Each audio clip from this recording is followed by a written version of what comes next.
त्यांचे अधिकरण तेचे वंदू श्रीचरण ते नमस्कारुने आता।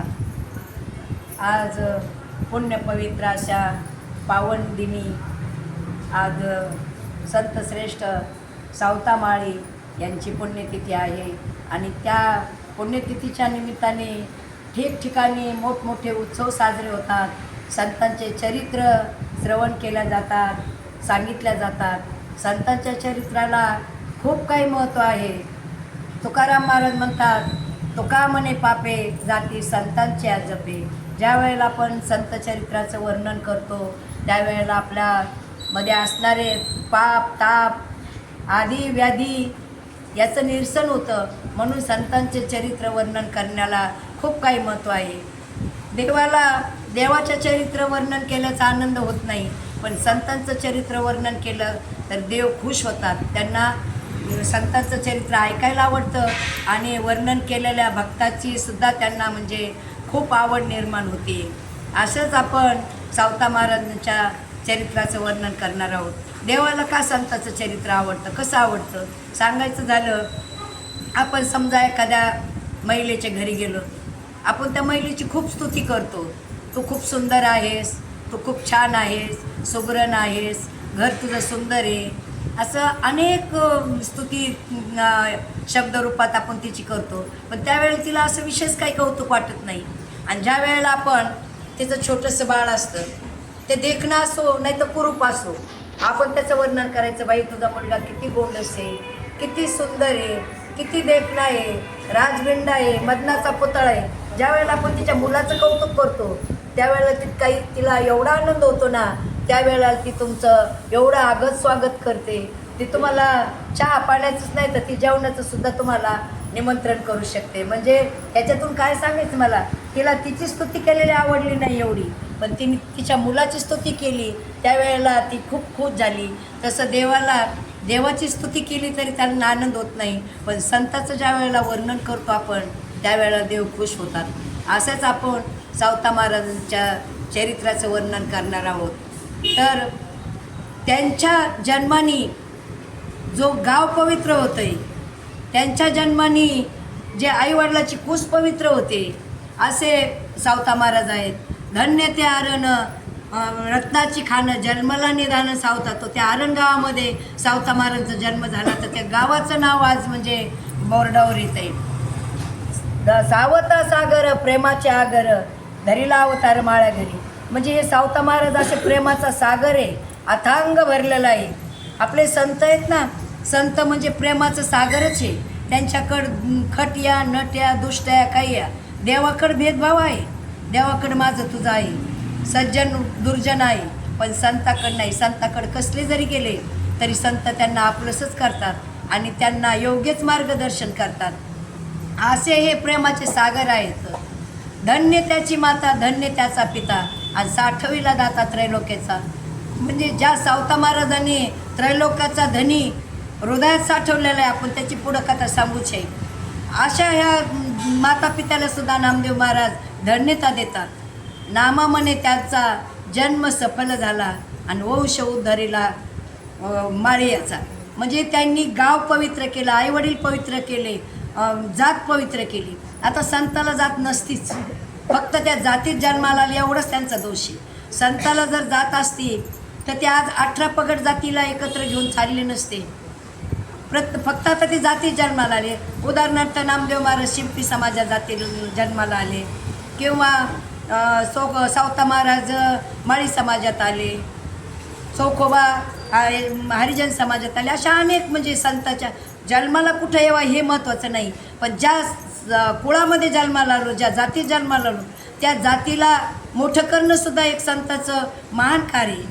अशा ह्या सावता महाराजांचा जन्म पवित्र ते कुळ पावन तो देश ते त्या हरीचे दास जन्म घेते, या कुळामध्ये जन्म झाला आहे। आता त्यांचं सांगायचं झालं तर सावता महाराजांचे आजोबा दौमाळी, आणि ते दौमाळी हे त्यांच्याकडं परंपरागत पंढरपूरची वारी भक्ती होती।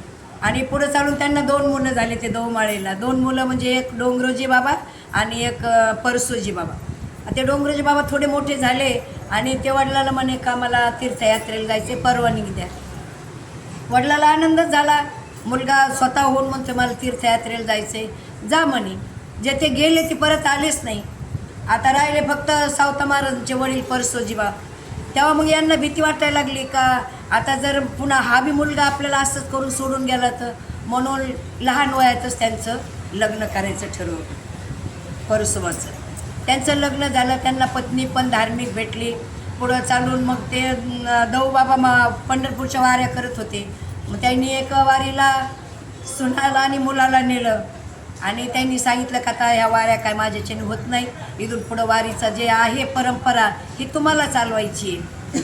आणि मग या परसोबाने आणि त्यांची बायको नागिताताई या दोघांनी त्या पंढरपूरच्या वाऱ्या चालू केल्या.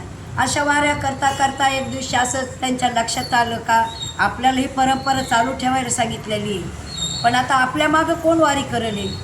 आपल्या तर पोटी संतान नाही, मग कोण वारी करेल?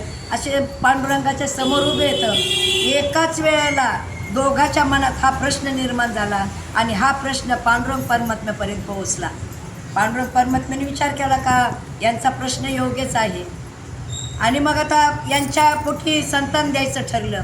त्यावेळेला भगवंताकडे कृष्ण अवतारातला पेंद्या तो भगवंताकडे जातोय आणि तो भगवंताला बोलतोय, भगवंता मी तुझ्याबरोबर कृष्ण अवतारामध्ये पेंद्या म्हणून जन्माला आलो. तुझ्याबरोबर खोड्या केल्या, चोऱ्या केल्या, मारामाऱ्या केल्या, खेळ खेळलो, काय जे करायचं ते केलं, पण मी तुला हृदयात साठवलंच नाही. मी तुला हृदयात साठवलंच नाही. माझा दुसरा अवतार झाला तो जनक राजाचा अवतार. दुसऱ्या जन्मात मी जनक राजा झालो, पण जनक राजा तर विधेयच होता. त्यांनी तुला सगुण रूपात मी कधी पाहिलंच नाही. पण मला आता असा काही जन्म घाल अशा ठिकाणी का मी तुला माझ्या हृदयात कोंडून ठेवी, माझ्या हृदयात तुला जागा देईन. आणि मग त्यावेळेला भगवंतानी विचार केला का आता ह्या परसोबाच्या पोटी याला जन्माला घालायचं. आणि त्या नागिनी ताईच्या आणि परसोबाच्या पोटी हे सावता महाराज जन्माला आले. थोडे लहानाचे मोठे झाले. मोठे झाल्याच्या नंतर त्यांचा एकच छंद असायचा, ते काय करायचे, माती गोळा करायचे, चिखल करायचा, त्याचा एक पुतळा तयार करायचा. तो पुतळा तयार केला की त्या पुतळ्यापुढं डोळे झाकून बसायचे. असे बसायचे जोपर्यंत सगुण रूपामध्ये पांडुरंग परमात्मा त्यांना दिसत नाही. मग किती तास आणि किती दिवस याचा काही विचार करत नव्हते ते. मग ते आईवडील वैतागायला लागले. आईवडील बोलायला लागले, अरे म्हणे असे डोळे झाकून भक्ती करण्यापेक्षा डोळे उघडे ठेवून भक्ती कर, आम्हाला कामाला मदत कर. तू आता मोठा झालेला आहेस, ह्या शेतामध्ये तू मातीच्या कणाकणात भगवंताला पहा, झाडा झुडपात पाना फुलात भगवंत शोधेव म्हणे. तू असे डोळे झाकून भक्ती करू नको. आणि मग ते सावता महाराजांना पटलं का बरोबर आहे म्हणे, ही डोळे झाकून भक्ती करून हे करण्यापेक्षा आपण आपली ही शेतीच एक पांडुरंग बनू, पंढरी बनू त्याची. आणि मग तिथून पुढं ते कामाला लागले. त्यांनी मातीच्या कणाकणामध्ये पांडुरंगाला उतरवलं. झाडा झुडपात आपण नेहमी म्हणतो कांदा मुळा भाजी अवघी विठाबाई माझी, लसूण मिरची कोथंबिरी अवघा झाला माझा हरी, मोठ नाडा विहीर दोरी अवघी व्यापिली पंढरी, सावता म्हणे केला माळा विठ्ठल पायी गोवीला गाळा. म्हणजे सगळ्या गोष्टीमध्ये पांडुरंग परमात्मा त्याच्यात उतरवला असं सांगितलं जातं. सगळे संत पंढरपूरला गेले पण सावता महाराज कधीच पंढरपूरला गेले नाही. का? पंढरपूरचा राजाच, जगाचा मालक 24 तास सावता माळ्याबरोबर त्यांच्या शेतात राबत होता, त्यांच्याबरोबर गप्पा मारत होता, खात होता, पित होता, बसत उठत होता. ते कधी पंढरपूरला गेलेच नाही. एका ठिकाणी असं म्हटलं म्हणजे त्यांचं पांडुरंग म्हणजे दुसरीकडे नव्हतं, सगळ्या याच्यातच पांडुरंग पाहत होते. एका ठिकाणी बोलल्या जातं, बैल विठ्ठल गे माये मोठ विठ्ठल गे माई, फांदीवरील राघू मैना विठ्ठल गे माये. म्हणजे कशात बी त्यांना विठ्ठल दिसत होता. अशा प्रकारचे ते विठ्ठलाचे परम भक्त होते. एक वेळेस असेच शेती नांगरत असताना, आता ते गावाला बांधाव कुठं मसोबाचे ठाणे असतात. आता तो दगड मसोबा का असत नाही, तर शेतात मातीत गाडला गेला असेल, काय असेल ते असेल. ते नांगरताना ते निघला मसोबा थोडक्यात वरती. त्याने उचलला आणि बांधावर ठेवला. आता ती बातमी गावात पोहोचली का यांच्या शेतामध्ये मसोबा होता, त्याची गावावर कृपा होती. आणि आता तो मसुबा काढून ह्यांनी कुठंतरी बाजूला टाकलेला आहे. गाव गोळा झाला आणि बोलायला लागलं का म्हणे तो मसुबाची अवहेलना केली आहेस, तुझ्या शेतामध्ये मसुबाचं मंदिर बांध, नाही तर आपल्या गावाला अवकाळा येईल, त्याच्यावर मरे काय म्हणतात ना, गाढवाचा नांगर फिरण, असं इथपर्यंत ते लोक बोलायला लागले. त्यावेळेला सावताबाबांनी काय बोलावं, माझ्या शेतामध्ये फक्त पांडुरंग परमात्माचंच शेत आहे, त्याच्याकरताच ही जागा आहे, असल्या सेंद्री देवता करता माझ्या शेतात जागा नाही. कारण तुकाराम महाराज पण म्हटलेले तर सेंद्री दैवते कोण पूजे भूते किते, आपल्या पोटाशी रडती मागती खावायचे ते. म्हणजे हे संप्रदायामध्ये तुकाराम महाराजांनी मानलं नाही, कोणत्याच संतांनी या बाकीच्या देवाला मानलं नाही, असं थोडक्यात त्याच्यातून सांगायचं. आणि मग ते सगळे गावातले लोक जमा झाले. हे काय कबूल करत नव्हते का मी माझ्या शेतात मंदिर बांधीन म्हणून. त्या लोकांनी एवढं सावता महाराजांना मारलं, खूप मारलं, त्यांच्या शेतातली खूप नुकसान केली. विहीर होती ती विहीर बुजवली. आता विहिरीला पाणी नसलं फुलवशील का मळा, म्हणजे असं खूप त्यांना त्रास दिला त्यांनी. आणि मग पुढं चालू तरी त्यांनी त्यांची भक्ती सोडली नाही. त्यांना एवढंच वाईट वाटलं, भगवंता मी तुझी बाग सांभाळू शकलो नाही, मी तुझी विहीर मोठ सांभाळू शकलो नाही, मला माफ कर. आज सगळ्या ह्या लोकांनी सगळ्या माझ्या शेताचा, तुझ्या शेताचा विध्वंस केला आहे, त्यांना पण माफ कर. संत काय असतात, त्रास देणाऱ्याला कधीच वाईट म्हणत नाहीत, आणि जे घाव सोसतात ते संत असतात. काही दिवसांनी ज्या माणसाने मारलं होतं त्या माणसाचा मुलगा खूप आजारी पडला. एवढा आजारी पडला तर तो कित्येक दिवस असा बेहोश होता. ते सावता महाराजांना समजलं.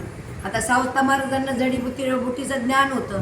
त्यांना समजल्याच्या नंतर संत होते, त्यांनी काय विचार केला, चला आपण काहीतरी करूया, आला गुण तर बरंच होईल.